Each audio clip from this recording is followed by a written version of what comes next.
Margaret, you want to start us off? Sure. Welcome, everyone. I'm going to give some instructions on how to enable live interpretation.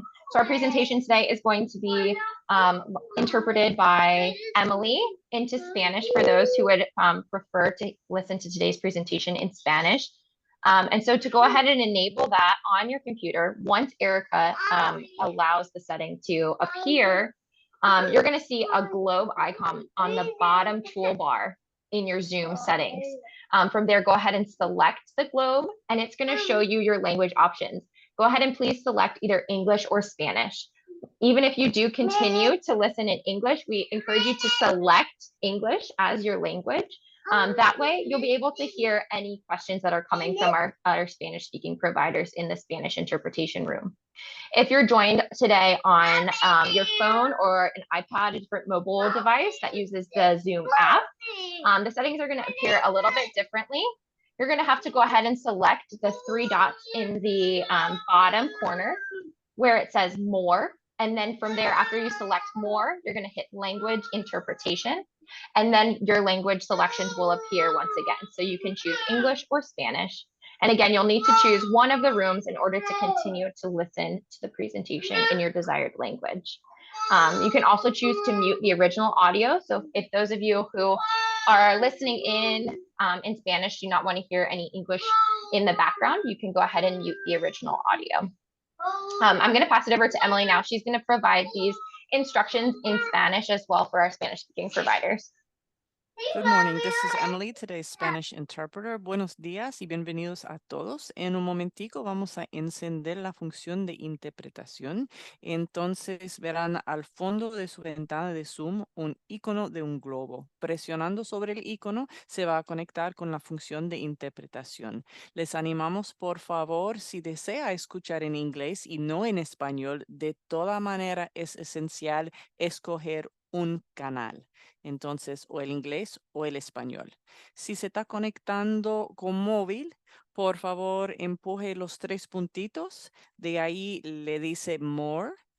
De allá escoge Language, preferencia de idioma, y de ahí seleccionar de nuevo su idioma o inglés o español. Si prefiere no escuchar el inglés un poco quietecito por atrás, por favor, ponga mute audio original audio, y así va a escuchar únicamente el español.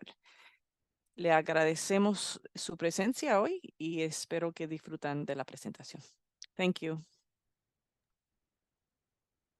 Okay, thank you. I will activate that Spanish room.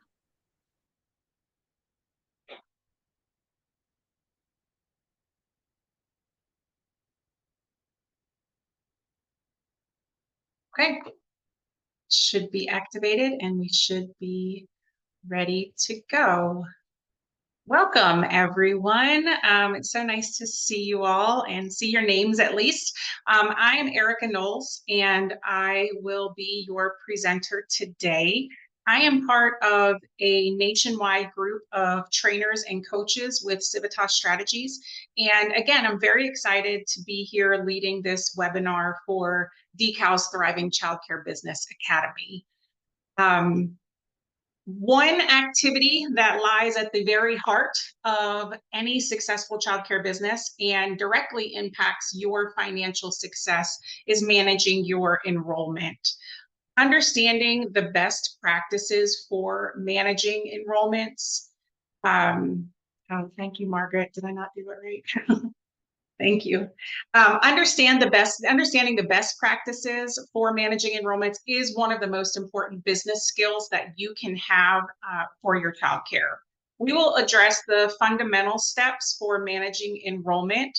By consistently dedicating time toward these steps, you will support your business's overall longevity and business health. This webinar should last about an hour, and we will have a question and answer session at the end. So if you have any questions, please add them to the chat. And then at the end of the session, we'll go through all of those questions, okay? So we're going to start today with our disclaimer. The information contained here has been prepared and by Civitas Strategies and is not intended to constitute legal, tax, or financial advice. There is someone in the chat who said they can't see the globe. I'm not sure if you saw that, Margaret. The Yes, Civitas, perfect, thank you. The Civitas Strategies team has used reasonable efforts in collecting, preparing, and providing this information, but does not guarantee its accuracy, completeness, adequacy, or currency. Publication and distribution of this information is not intended to create, and receipt does not constitute an attorney-client or any other advisory relationship, and reproduction of this information is expressly prohibited. I do see that some of you have started to put your names and PDS numbers in the chat. If you could please all do that, that makes it a lot easier for us to know who was here, so we can get credit for you all. All right. Today, we're going to go over 5 essential steps for managing enrollment, which include evaluating your demand, determining the number of slots needed, staffing changes, attracting families, and also maintaining and tracking enrollment. The most critical step for managing enrollment is determining the levels and types of demand for your childcare services. Indicators of demand can come from many different places. You may have families that are calling you nonstop. You may have a long wait list. You might just have people requesting to be added to your wait list. You can learn a lot about the demand as well, not just from the phone calls that you receive, but also from reaching out to other childcares in your community. Finding out if the other child cares are full, the other programs, if they're full, and if they have wait lists for certain age groups can definitely help you in deciding whether or not it is time for you to expand your childcare business. Through research, you may find that there is a specific need in your community for a certain age group of care. Also, there may be a specific price range that is needed as well, and you will have to determine for your own childcare facility if you are able to provide that level of care, using those rates that are being asked in your community.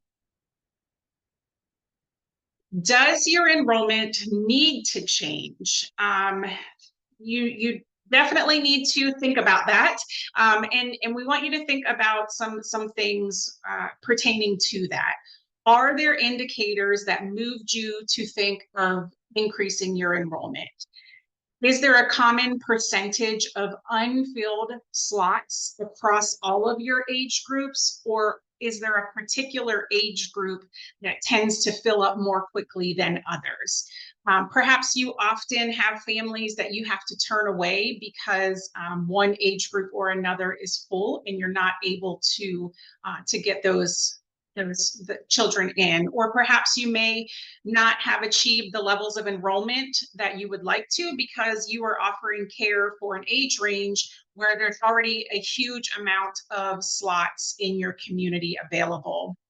Reviewing your current circumstances will help you to understand if you want to fill the existing capacity, create additional capacity, or adjust the age groups that you are caring for currently. It may be necessary to think outside of the box when it comes to evaluating your demand. So speaking of thinking outside of the box, if you maintain long wait lists for, say, infants, and say you struggle to fill up your preschool classroom, one way to think outside of the box is to rearrange some classrooms. You definitely have to do your homework before you do this, but maybe there's a way that you're able to move one age classroom into another classroom. You want to make sure Make sure that, it has the necessary requirements, obviously, sinks or bathrooms, whether or not it has the square footage required for the amount of children that you have, that it also has the egress in the, outside doors if you have infants in there and you're able to roll those cribs out.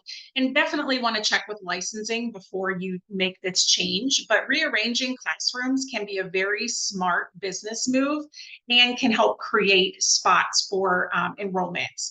It also can be very temporary. So if you have a ton of, children on the wait list for a certain age group right now, it doesn't mean if you do make that change that it has to stay that way forever. You can change it and then change it back as those needs change. But again, thinking outside of the box whenever you can is definitely going to be a good thing for your childcare business. We would recommend that you think about allowing for part-time enrollments, even in certain classrooms. So there are a lot of childcare facilities that only take full time for, infants or whatever the age group may be. In order to fill some spots and to expand your enrollment, you may want to think about allowing some part-time enrollments. That can be a certain days of the week. They can enroll part-time, or you could offer just kind of what a lot of places call Mother's Day out or morning only care. So again, ways for you to think outside of the box and just some additional ideas for you for your business. When formulating a plan to increase enrollment, you will determine the number of slots that you need and will be able to fill. To find out the number of slots that you will need to fill to advance your financial success of your business, obviously that's the goal. You will want to evaluate your budget and refer back to your cash flow. If you are not familiar with budget and cash flow, these are two topics that we cover in our small study groups, in our Financial Foundation small study group, and they are so very important to your childcare business. Purpose of your budget is to make sure that all new expenses are accounted for. You don't want any surprises. And the purpose of your cash flow is determining where the money is coming in and exactly where the money is going out. Again, you don't want any surprises. It's very, very important. Thank you, Margaret, for putting those.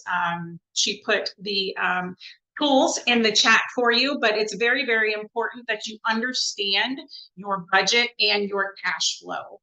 As a good business practice, you will want to know the number of children needed monthly and annually to cover the costs of care, as well as profit for yourself and for your business, which is very, very important. You can find this amount by calculating the cost of care. And we're actually going to take a little deep dive into cost of care analysis. So again, before you think of adding, or growing, adding any enrollments to your childcare business, you need to know your cost of care. Cost of care refers to how much it actually costs you to care for the child. Cost of care only takes into consideration how much you pay for that child to be in care. This is an important number for you as a business person in childcare as you grow and manage your enrollment. This cost should be and will be different if you have different costs for different age groups. So, your cost of care for your infant may be different or will be different than your cost of care for a child in pre-K if you have different rates in your facilities. So definitely keep that in mind, but you should take the time to figure out what the cost of care is for all of your age groups and classrooms as well. So step 3 is how will enrollment changes affect staffing? An important factor to remember is that changing your enrollment will result normally in changes in staffing. Changes in staffing can have both financial and operational impacts to your business. You will need to address if staffing, if you have to change your staffing to accommodate your new goal and make sure it is feasible financially for you. You want to make sure that you are aware of obviously your child's caregiver ratios by licensing, and if you follow other ratios in your center, make sure you're still able to follow those as well. You also want to compare your current staffing to the requirements and then calculate if you need additional staffing. Again, you might want to think outside of the box. Maybe there's a way that you could change the schedules of your staff in order to accommodate the timing and of the enrollments that you currently have. And if that's possible, that would probably be the best thing to do. We all know how hard it is to find staff right now. Staffing is one of the greatest challenges facing child care providers today. I know that we all know that. You do not want to assume that you can easily find staff. You don't want to open a classroom without having a plan in place and a potential staff member for that classroom. So you want to think of the following: enrollment changes due to any sort of child that's aging out of your program, or if you're in a high military area, if you know that a lot, in the stores, a lot of military do their PCS moves, they move out of the area. So these are the things that you want to make sure that you are well aware of whenever you are thinking about changing your enrollment and managing your enrollment. Obviously, any sort of change is going to affect your revenue, and definitely your revenue is going to affect whether or not you're able to take more children. So let's talk about a few tips to recruit and retain your staff. Again, this is also something that we cover in our small study group, recruiting and retaining staff. We go into a lot more detail in that small study group. We obviously want to recognize that this is an extremely hard labor market.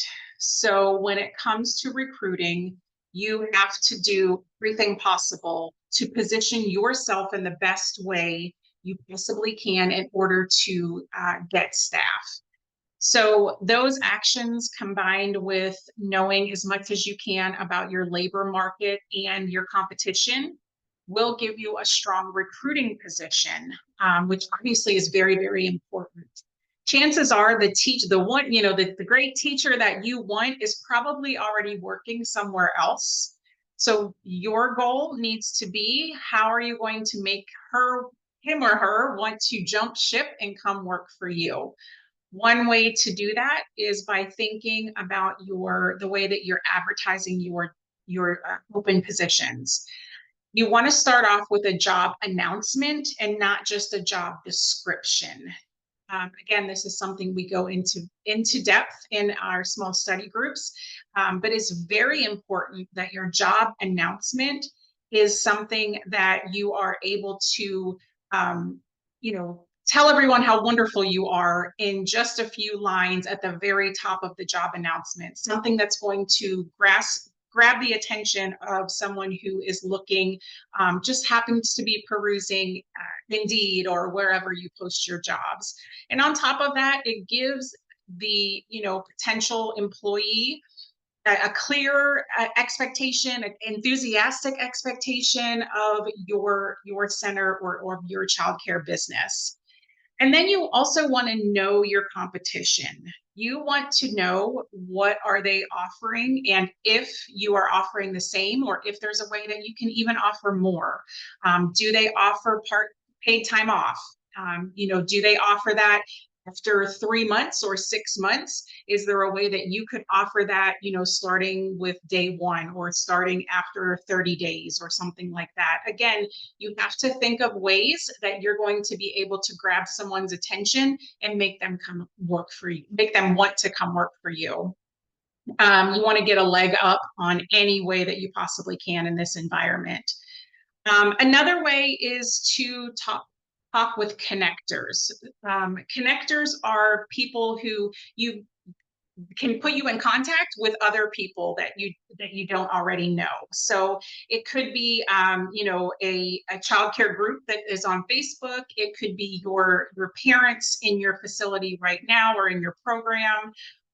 There's definitely a lot of connectors out there. It could be a group that you're in the state of Georgia, where there are other child care providers or potential owners in that group as well. You want to think of your family, your friends, any way that you can possibly connect with some new talent that you can get in the door and get your job announcement out to them. Very, very important. And then the last thing that we have here on the list is probably one of the most important, is you want to onboard that staff member when you do get them. You want to onboard them like a pro. It is so very important once you get them in the door to keep them.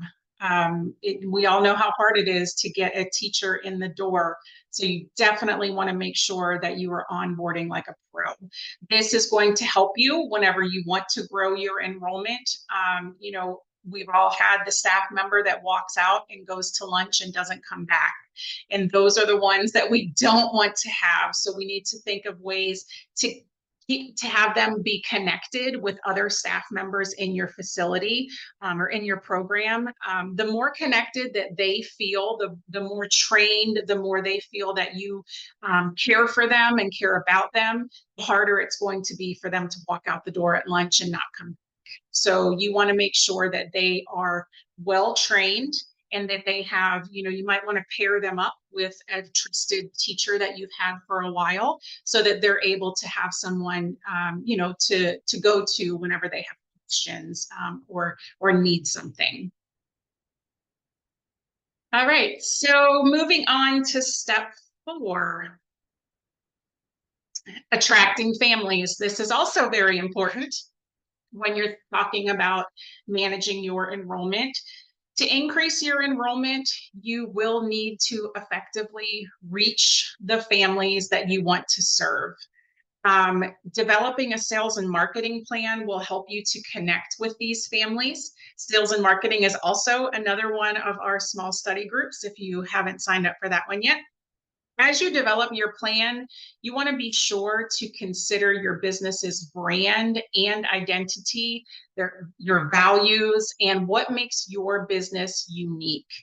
Also, you want to think about the market that your business exists in. Again, you want to know the area, know your competition, and you want to make sure that your budget and your timeline and everything that you're doing in your program aligns with what you say in your value statement or on your social media pages or on your website. You want to make sure they all align. All right, I do want to pause for a moment here. Margaret, thank you so much. She is putting some great information into the chat. If you haven't seen the things that she is putting in here, she's putting a lot of information in the chat for you all.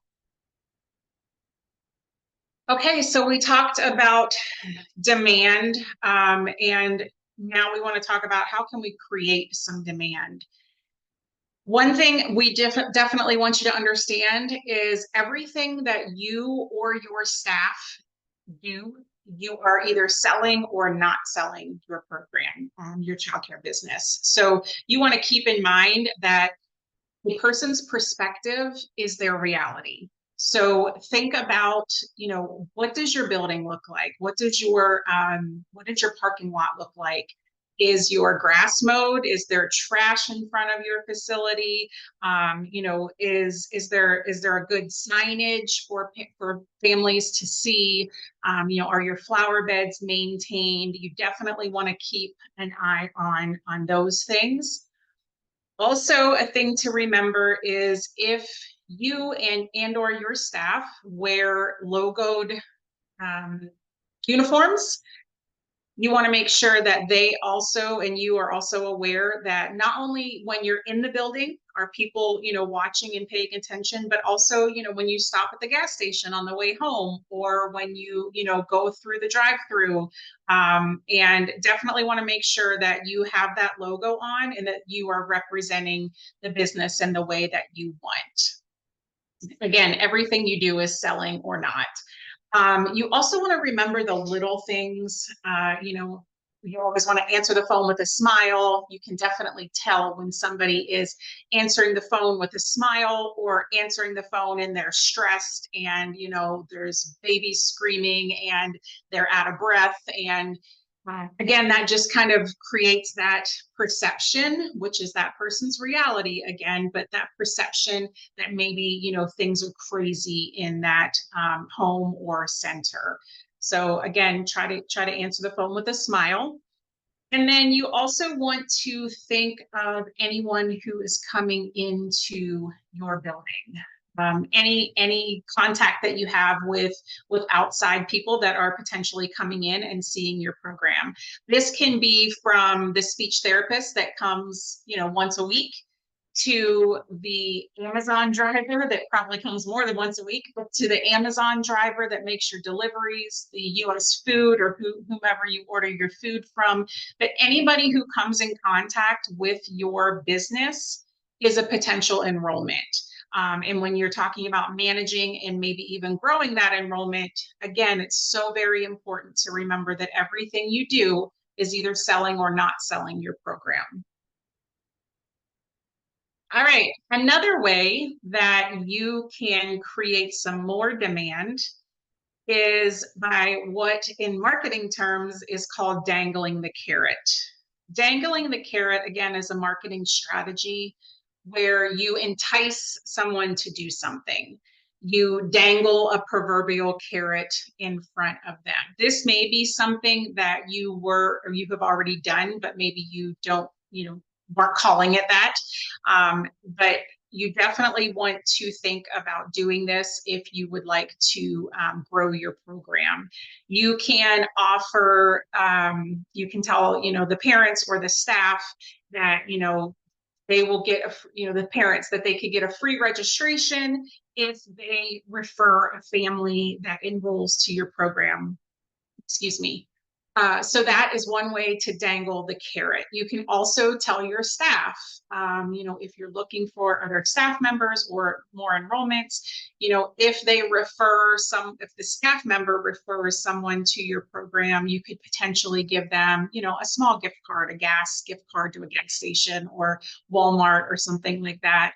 It doesn't have to be something large, but definitely having that referral bonus in there, no matter how small it is definitely going to help. So you want to think about that.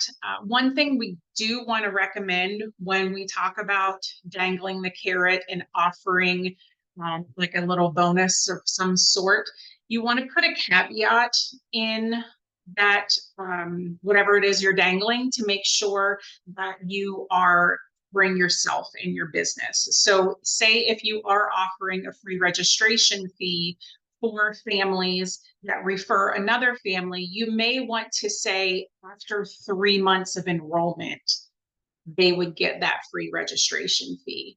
That way it's covering you that incoming family is going to give you some revenue prior to having to pay out that free registration fee.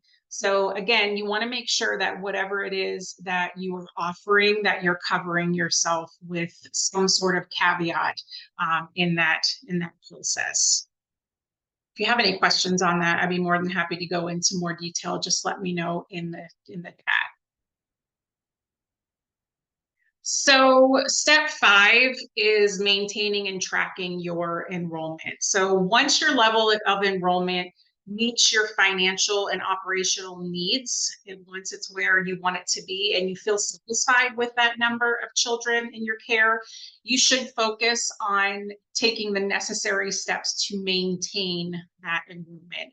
You will want to be aware of circumstances that will change your enrollment. Again, we kind of talked about some of them, children who are going to age out of your program, families that are moving, anything that is potentially going to affect your enrollment, you want to try to be as aware as possible.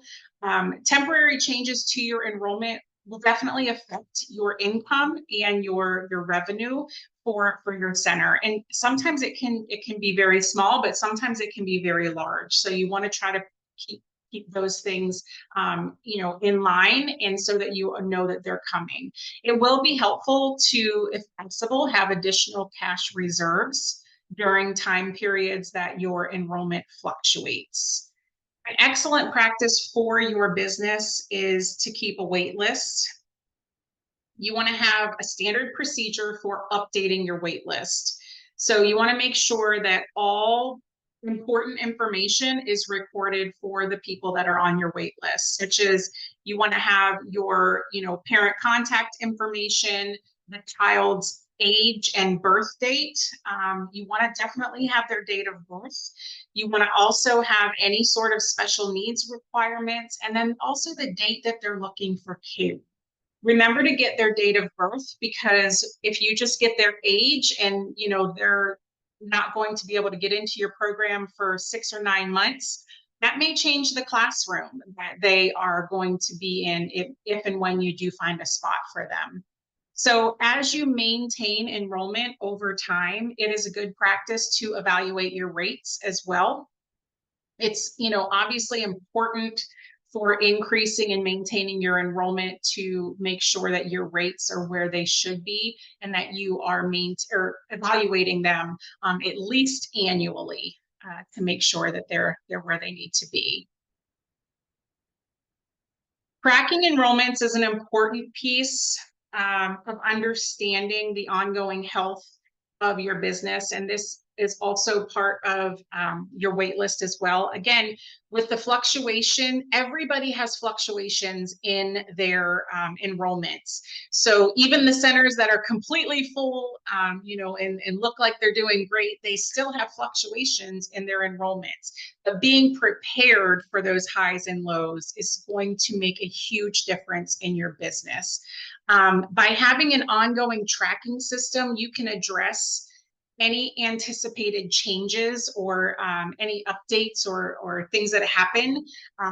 You can know kind of what's going to happen already in advance if you already have a plan. And a lot of this goes back to having a cash flow and having a budget. And again, these are topics that we talk about a lot in financial foundations. There are many different methods that you can use for tracking your wait list and enrollment. If your enrollment is smaller in size, you can still use the old paper and pencil and keep them written down, or you can go to a system online like Google Sheets or Google Docs. Those are free. You don't have to pay for Microsoft Excel or Microsoft Word if you don't have them, but definitely you could look into Google Sheets and Google Docs. This is going to allow you to easily, keep track and identify and analyze any changes or potential changes that may come up. This, again, it could be a computer spreadsheet, which again could be Google Docs or Google Sheets. And again, it's going to show you the changes not from week to week, which is going to then help you to predict the future of your business. A more advanced option to invest in is a child care management system, otherwise known as a CCMS. A CCMS is going to allow you to not only track overall enrollment, but it's also going to help you with your financials, assist you in billing, provide you a means of potentially communicating with parents. A lot of times a CCMS, they can set up automatic payments. So that kind of takes you out of that equation as well, which would be great. So in adding a CCMS, it does require a financial investment, and you definitely want to research the CCMS companies and do your homework. Determine exactly what it is that you need for your business, and make sure that whatever CCMS you are looking for offers what you need. There are so many different CCMS companies out there now, so definitely want to make sure you know what you need, and then that you're able to find what works for you in your childcare business. There is no one size fits all when it comes to a CCMS system. A CCMS system can assist you, again, in so many different ways. It can help you in maintaining your wait list. And one thing with a wait list that I did want to talk about is that we recommend that you charge a waitlist fee. Um, this is going to help you to know who is actually interested in care for their child. So some programs say, oh, I have a wait list of 100 children. However, those are children who have most likely already found spots somewhere else. And really that, child care provider may have not contacted that parent in a year or more, or maybe even just a couple months, but chances are that parent has already found care for their child. So you want to reach out and keep in contact with those families, at least I would say every 3 to 6 months, in order to make sure that they are still interested in being on your wait list. This will cut back on the amount of people on your wait list, and it will also cut back on work that you have to put into maintaining your wait list. So definitely, again, you want to make sure that you have gathered all of the important information, that you keep in contact with the families that are on your wait list regularly, and that you also charge a wait list fee if you're not currently doing that. It is something that could potentially be an extra revenue stream for you. And also, again, it's going to cut back on, those parents that are looking for care and call 20 different child cares and say, put me on your wait list, put me on your wait list, when chances are they're really not going to bring their child, especially if you're far away. So back to the CCMS, it can assist you in many, many ways. It can assist you in maintaining your wait list, especially if it's long. It can assist you with your transitions of your children from classroom to classroom. That's another thing that can get very overwhelming, as if you have a large center, knowing exactly when the child is going to transition, which obviously can affect your revenue and your bottom line as well. And then it's also going to help you in your financials for your current month, and then also projections as well. So a CCMS is definitely a great tool and can do so many things. Again, whatever works for you in your childcare business is what we suggest. And if you're okay, and if you're a small home or small center and you're okay just doing, paper and pencil, or even, a Google Doc or a spreadsheet, you want to do that. That's what you want to stick with for your childcare program. I did see a question. Rosina asked, can you please talk more about dangling the carrot caveat? Yes, I will address that. So what we mean by that is, again, if you offer, say you're offering a free, I've done it where I have offered a free week of tuition or money off the week of tuition. So say Johnny's mom refers someone to you, another family. Johnny's mom needs to understand that, yes, you appreciate her referring your wonderful program to her friend. However, she's not going to get whatever discount or free registration or whatever it might be until this friend has enrolled and has been in your program for, say, 3 months. At that point, you can then, go back to Johnny's mom and offer her that whatever it was that you were offering, free registration or discount off of her tuition. Again, you want to make sure that whatever you're offering, you're, getting some revenue from the new child before you give more, give out money or give things away from the current child. That makes sense.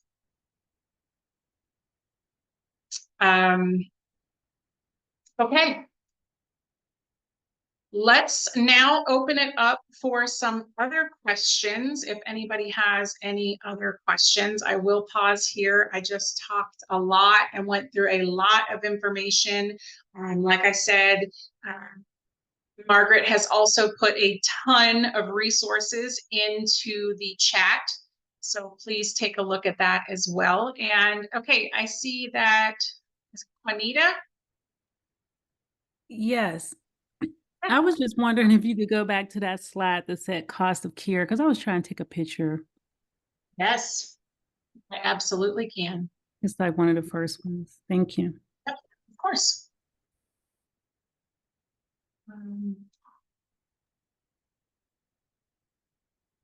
Hey, Erica. Yes. Hi, Nan.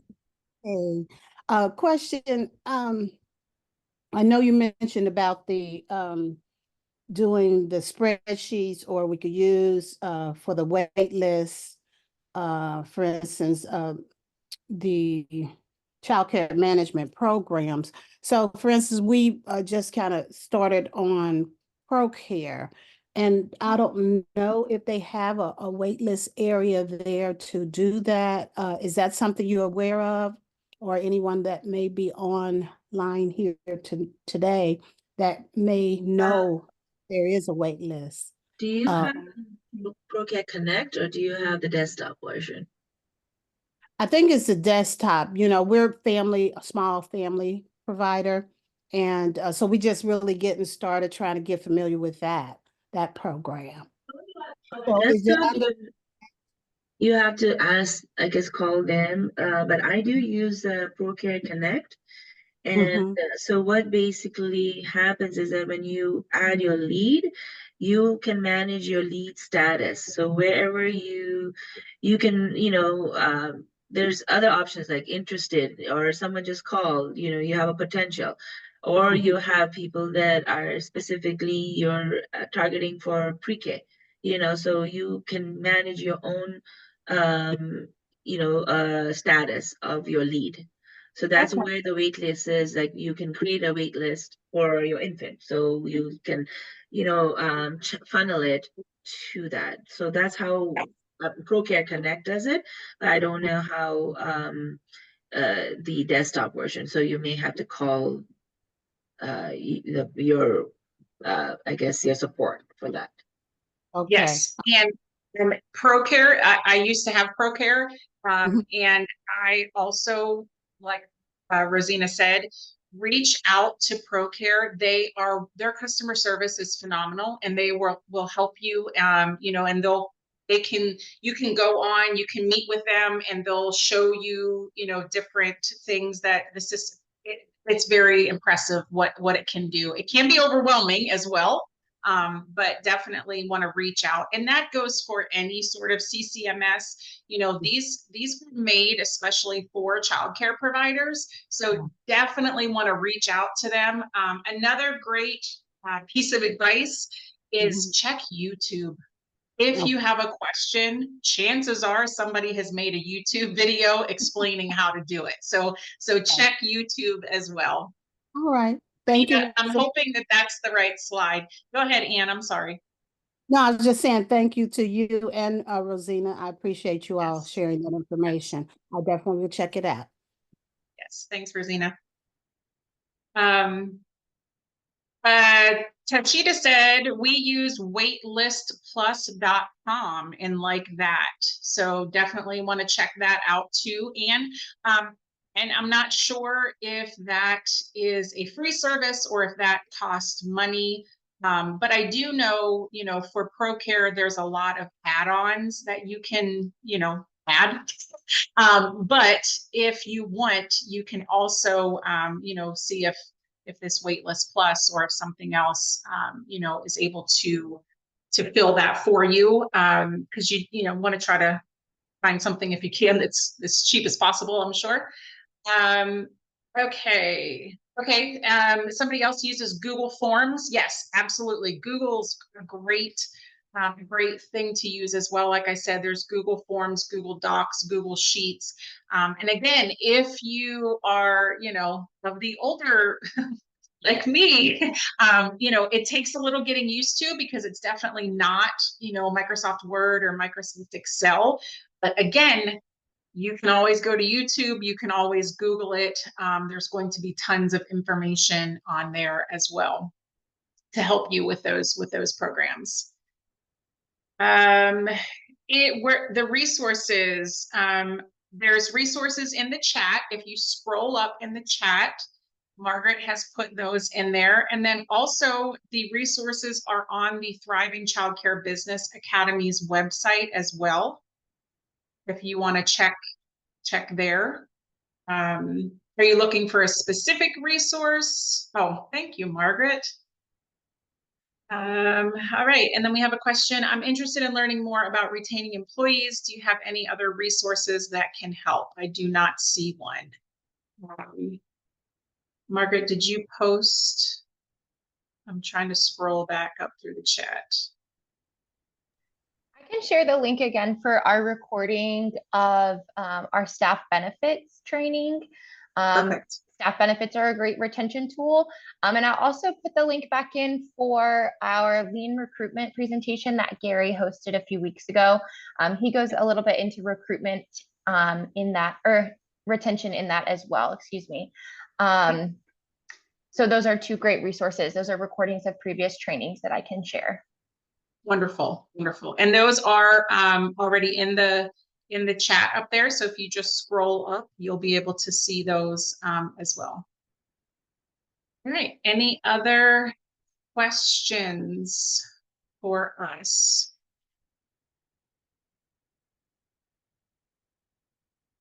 If you have any other questions, please put them in the chat. I'm going to finish up here by going through these last few slides. We want to thank you for taking the time to join this webinar today. Before we close, let's take a moment and kind of go through what we talked about. We want you to be able to evaluate your demand and determine the number of slots needed. If there's a way that you're able to, move some things around, whether that be classrooms or staffing schedules, you want to be as fiscally responsible as you can. You want to also hopefully foresee any staffing changes based on enrollments. It's probably going to affect your staffing if the more students, the more you enroll. So please keep that in mind with the way that staffing is very, very hard right now. And then also, hopefully you learned how to attract some new families and maintain the ones that you have right now.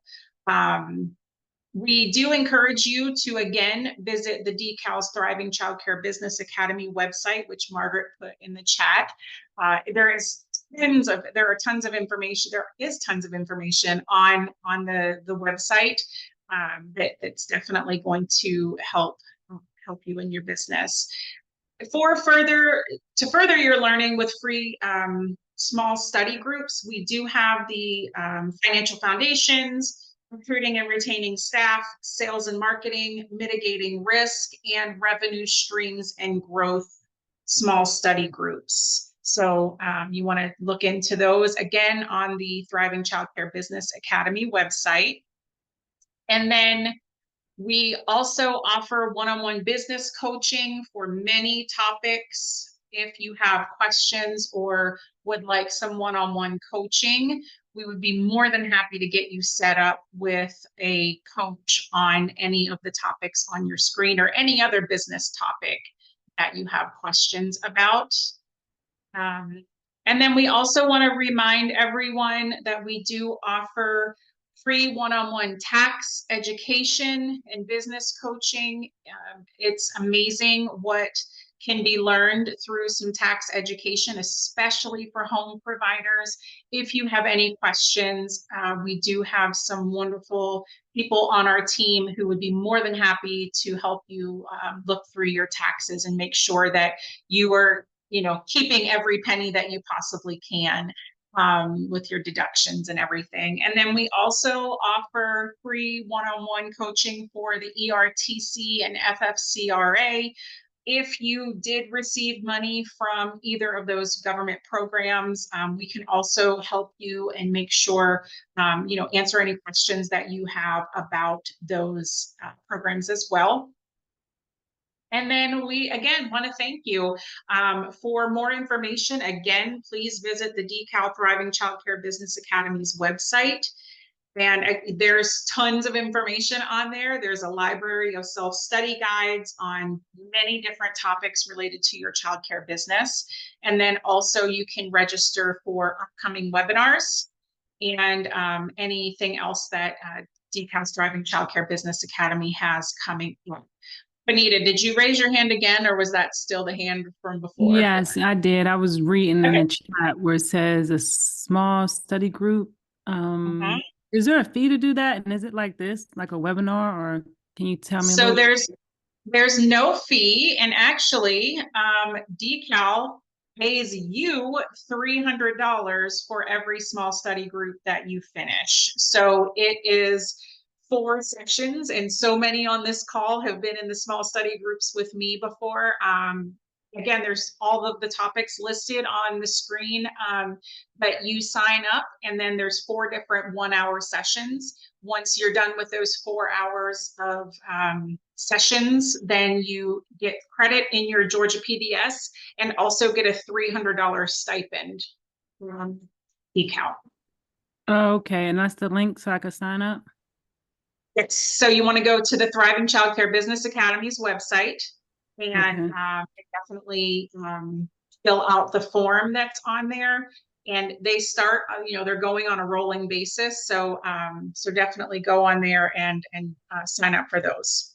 Okay, I will. Thank you. Okay. Oh, you're welcome. Thanks. All right. I'm sorry.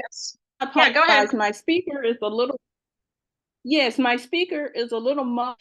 I actually applied for the small study groups, and myself and our staff members received an email about 2 days ago stating that it has been temporarily, I guess, like suspended or not moving forward until they reach out to DeCal. Could you kind of elaborate, or do you know?